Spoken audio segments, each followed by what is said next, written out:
Hello everyone, in this video I'm going to show you how to clear ChatGPT's memories. So if you want to clear the ChatGPT's memories, here you can get it done. Open the ChatGPT app on your phone. Once you open it, you have something like this. Then you tap on the two line buttons at the left top corner of the screen. You tap on it, then you scroll down and tap on your profile name. So you tap on it, then you tap on personalization.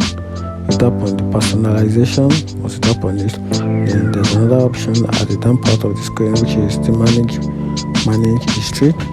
Once you tap on it, all the memories the GPT app has been keeping for you over a very long time will be reviewed, and once you are done, just tap on clear ChatGPT's memory, and everything will be clear once and for all. And that's it. If you find this video helpful, like and follow for more. Thank you.